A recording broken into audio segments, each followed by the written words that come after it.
요즘 뉴스를 보다 보면 디플레이션이니 디스인플레이션이니 비슷비슷한 단어들이 나와서 헷갈리셨던 적 있으시죠? 저도 처음에 이거 듣고 뭐가 다른 건지 한참을 고민했어요. 오늘은 이 두 단어의 차이를 아주 쉽게 알려드릴게요. 먼저 디플레이션부터 설명해 드릴게요. 디플레이션은 영어로 디플레이션이라고 쓰는데요. 쉽게 말해서 물가가 계속 떨어지는 현상이에요. 물가가 떨어진다는 게 무슨 뜻일까요? 예를 들어 볼게요. 작년에 편의점 삼각김밥이 1,500원이었는데 올해는 1,300원이 됐다고 생각해 보세요. 그리고 내년에는 1,100원이 되고 그 다음 해에는 1,000원이 되는 거예요. 물건값이 계속 내려가는 거죠.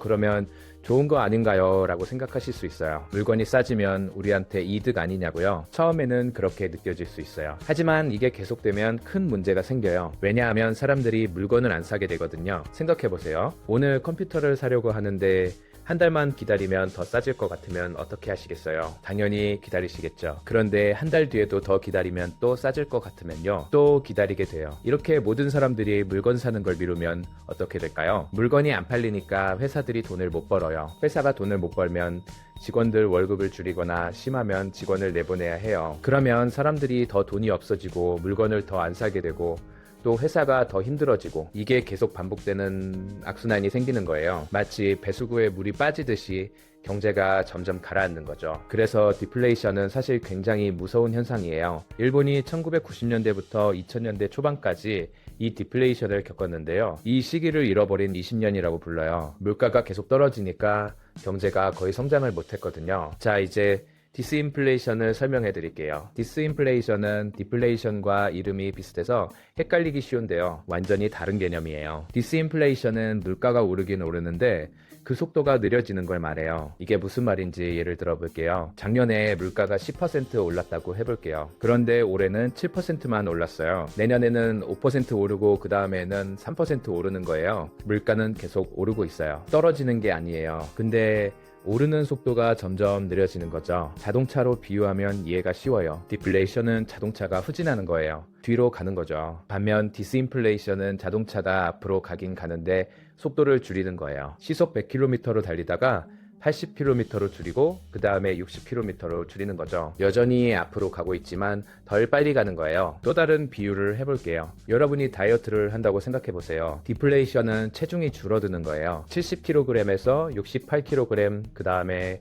66kg 이렇게요. 반면 디스인플레이션은 체중이 여전히 늘고 있는데 늘어나는 속도가 느려지는 거예요. 한 달에 3kg씩 찌다가 2kg, 그 다음에 1kg 이렇게 되는 거죠. 그래서 디스인플레이션은 사실 나쁜 게 아니에요. 오히려 좋은 신호일 때가 많아요. 왜냐하면 물가가 너무 빨리 오르면 그것도 문제거든요. 월급은 그대로인데 물가만 확 오르면 우리 생활이 힘들어지잖아요. 그래서 중앙은행, 그러니까 우리나라로 치면 한국은행이 금리를 올려서 물가 상승 속도를 늦추려고 해요. 이렇게 물가 상승이 둔화되는 게 디스인플레이션이에요. 정리하면 이래요. 디플레이션은 물가가 마이너스예요. 물건값이 떨어지는 거죠. 디스인플레이션은 물가가 플러스인데 그 플러스 폭이 줄어드는 거예요. 물건값이 오르긴 오르는데 덜 오르는 거죠. 숫자로 한번 볼게요. 물가 상승률이 마이너스 2%면 디플레이션이에요. 물가 상승률이 작년에 8%였다가 올해 5%로 낮아졌으면 디스인플레이션이에요. 이 차이를 알면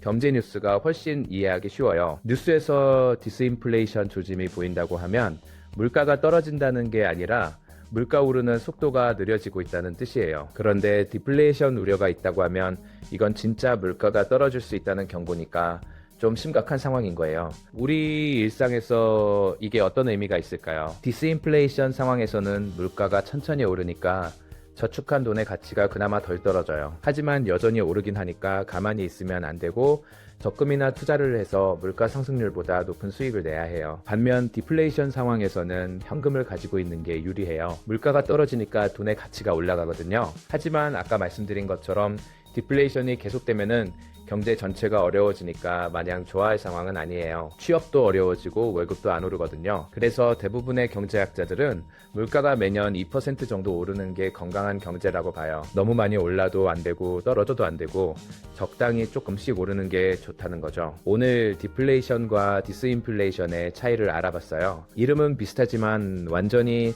다른 개념이라는 거 이제 확실히 아셨죠? 앞으로 경제 뉴스에서 이 단어들이 나오면 물가가 떨어지는 건지 아니면 나면 물가 오르는 속도가 느려지는 건지 구분해서 들으시면 돼요. 이런 기본 개념들을 하나씩 알아가다 보면 경제 뉴스가 점점 재밌어질 거예요.